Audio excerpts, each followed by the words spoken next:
welcome back to the channel. How is self-isolation and quarantining going?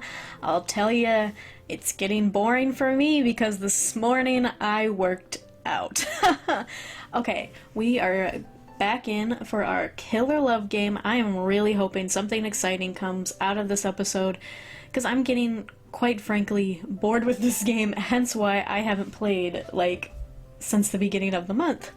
So we are just going to jump right back into where we last left off.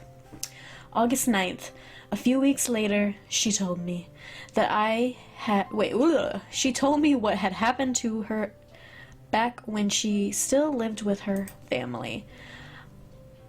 I'd known for a while that something had happened, something that she hadn't shared with anyone before, but when she told me what it was, a few of the things she said... No, I shouldn't write it down here. Oh my god. Enough, Jack. It feels wrong. It's not mine to tell. Oh my gosh. Well, Grace better step up and tell me. I'm sick of him building up to lead to tell me something and then this happens, which is why I'm getting sick of this. What if someone found this journal? Oh, a couch. I had never imagined she was living with such a burden. When I found out, I felt crushed. I know. God, I feel like an idiot. And after I told you I'd had it rough. No, it's fine. Don't feel bad about it, please. You got your trouble and I've got mine. I know, but can't we do something? There's nothing to do. It's all over now. All I can do is keep looking forward, you know?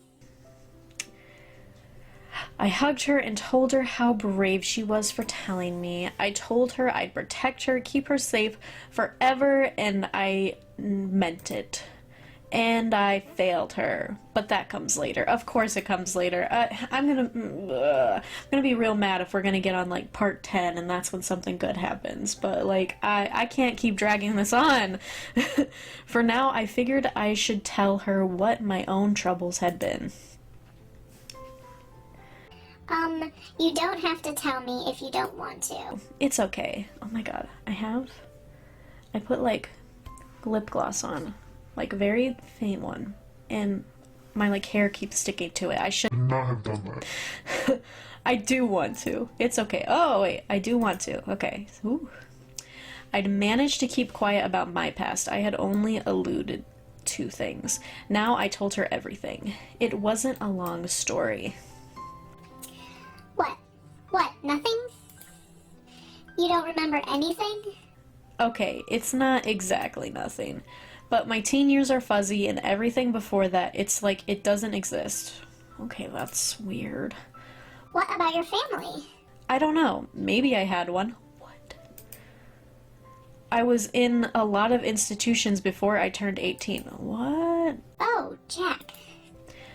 I'll tell you all about those times if you want, but there's not a lot to tell. Nothing really ever happened to me. I wish I could tell you everything about my life, I really do, but I can't. That's fine. Look at it, that's how I'm feeling right now, what the fuck? Did you ever try to find out? About my life before then? Yeah. Oh, God, what? I didn't. Why not? I don't know. I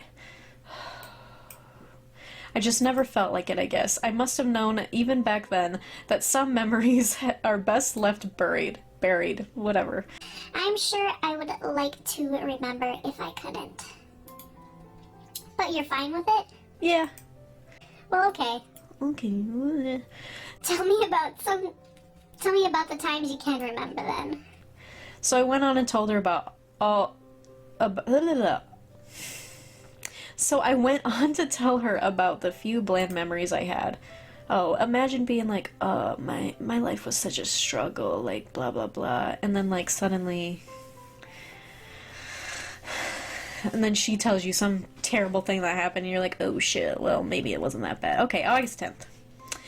I could write about all the talks we had, about the first night we spent together, about looking for an apartment and then finding it and moving in, about pretty much anything that only involved the two of us, but I think it's time to move on.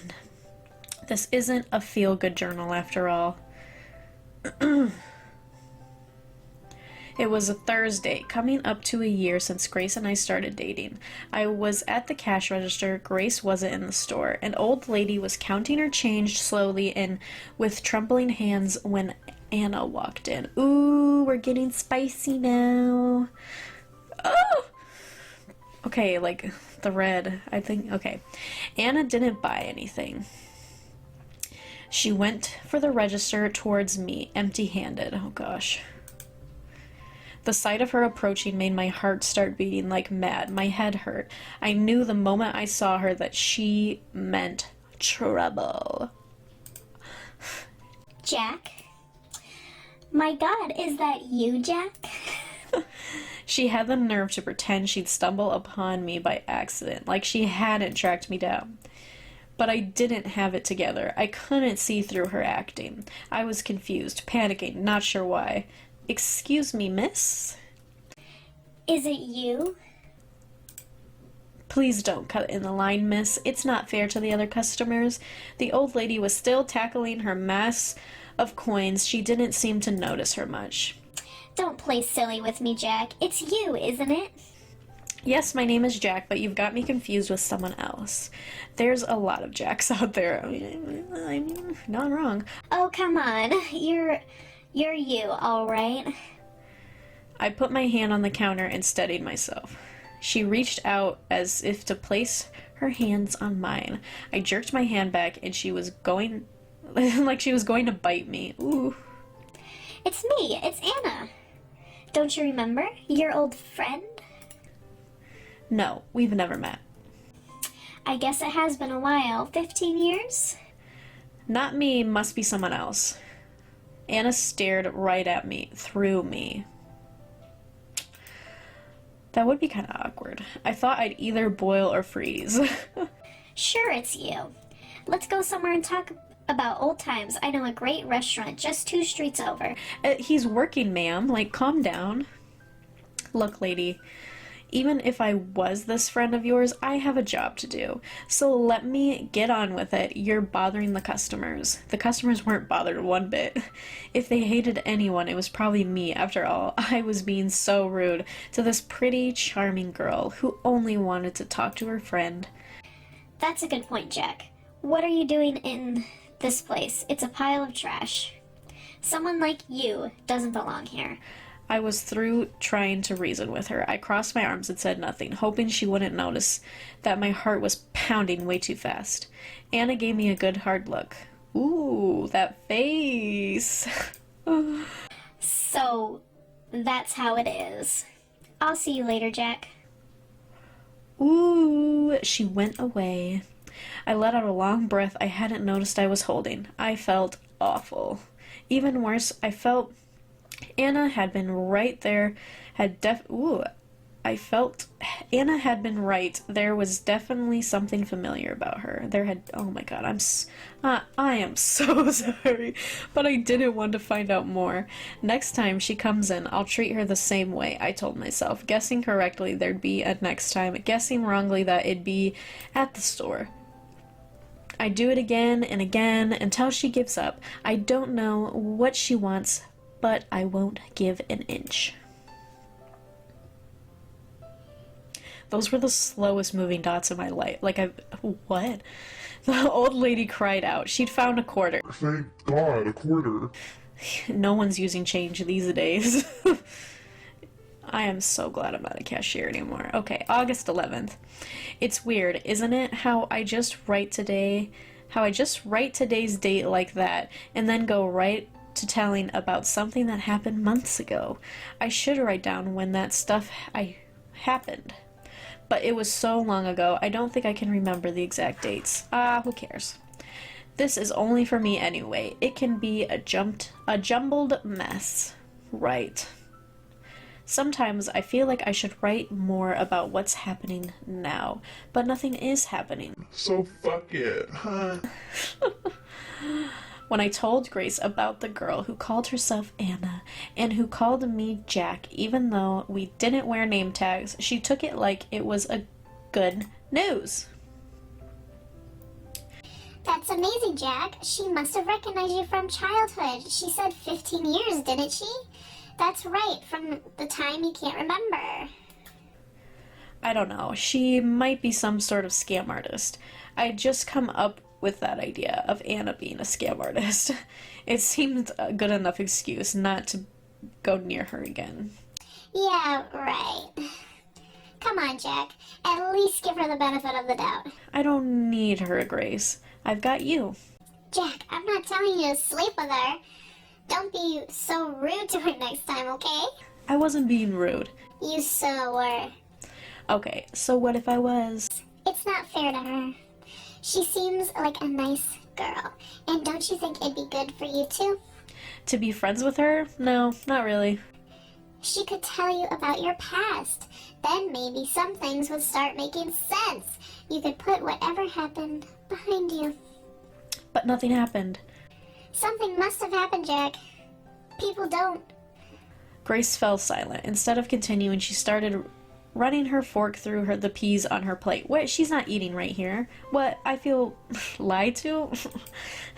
We were having dinner. Were you? Because she's just standing there. She's just standing there. People don't what? Well, people don't do that at night unless something happened to them. I keep telling you, it must be some weird kind of insomnia. Nothing more. Sleeping pills don't work on it. Something will eventually. But why not try this? The memories you have, it's like they want out. I think they should get out too. Then you won't be scared of whatever happened anymore. And how does that work exactly? You'll be able to face it properly. It's helped me a lot, thinking about what happened to me, seeing it's not so bad as I thought it was. I stubbornly refused to answer and went on eating like there hadn't been a conversation at all.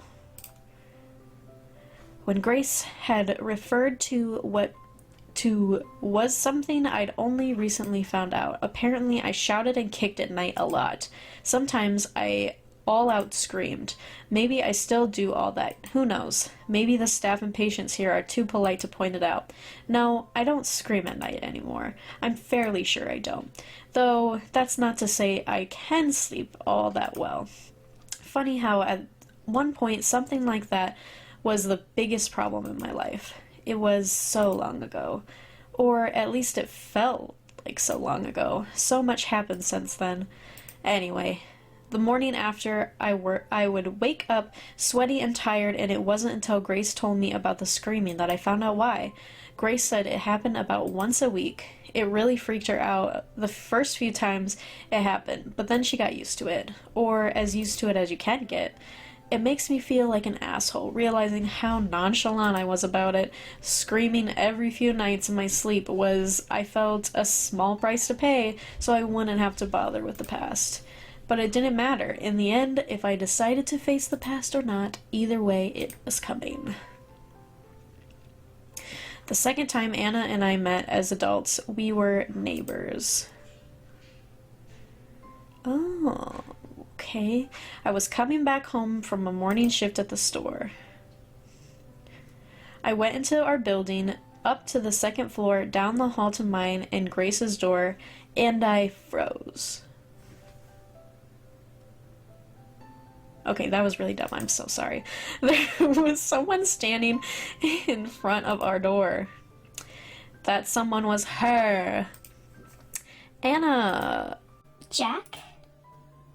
Oh goodness, what are you doing here? Don't tell me you. She pointed at the door, as if to ask if I lived there. Yep, that's my apartment. As you damn well know. The hallway air felt warm and stale. Soup-like. Okay.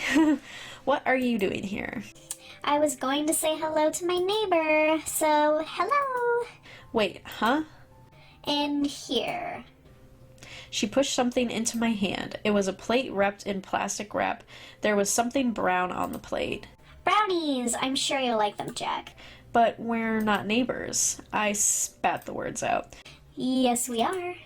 I'm right over there. Anna showed me the door to the right of mine. Ah. That place had been empty for weeks. I'm pretty sure the guy who lived there before was a heroin addict. Fantastic. He didn't seem so bad now. Oh, what did that say? What an amazing coincidence, though. To think we'd end up living so close by again. It's not a coincidence, is it? Pardon? Come on, really? What are you trying to do? It's obvious you planned this. There's no way something like this could happen by accident. Anna laughed. It was sound like a fork scraping a plate. Well? You can't believe it's a coincidence, or you can believe it. It's not. Either way, we'll be seeing each other pretty often. Enjoy the brownies. Bet they're special, if you know what I mean. Thanks. I'm not a big fan of sweet stuff, but I'm sure Grace will love them. Grace? Who is Grace? My girlfriend. I pointed at our door with my thumb. We lived together. My idea was that in case she was acting like this because she was interested in me, I'd gently tell her I was taken. Grace. Yes. She must be a nice girl. The best I've ever known. She's lucky to have you. It's the other way around. Well, it's been nice chatting. I'll say hi to Grace for you. I should go in and say hello myself. No need, and she's not here right now. But Bye. Hasta la vista. Pretended to unlock the door. It was already unlocked because Grace was home. I slipped in and shut the door in Anna's face. In the apartment, I found I could breathe freely again. Son of a bitch. Talk to this girl. Be friends with her? Not a chance. She creeped the hell out of me. Writing all this down, I can see why Grace thought I was overreacting. The plain facts of it don't seem that bad at all. A friend I hadn't seen in years noticed me at my workplace, talked with me a bit, then happened to move in right next to me. But I knew right from the start that there was something off about her. That's something to ignore. Paranoid? Yeah. But in this case, I was right to be paranoid. It's because I let my guard down that all that shit happened. Alright, we are going to call it quits right there because I've been recording for like 20 minutes. I hope you guys enjoyed. We got a little more's happening, so I think I will continue with this. I mean, we have Anna now in the backstory. I don't know. I feel like it's gonna get better as it goes. I certainly hope it does. Alright, thank you guys so much for watching. Be sure to like, comment, subscribe. I'll catch you guys on the next one. Bye.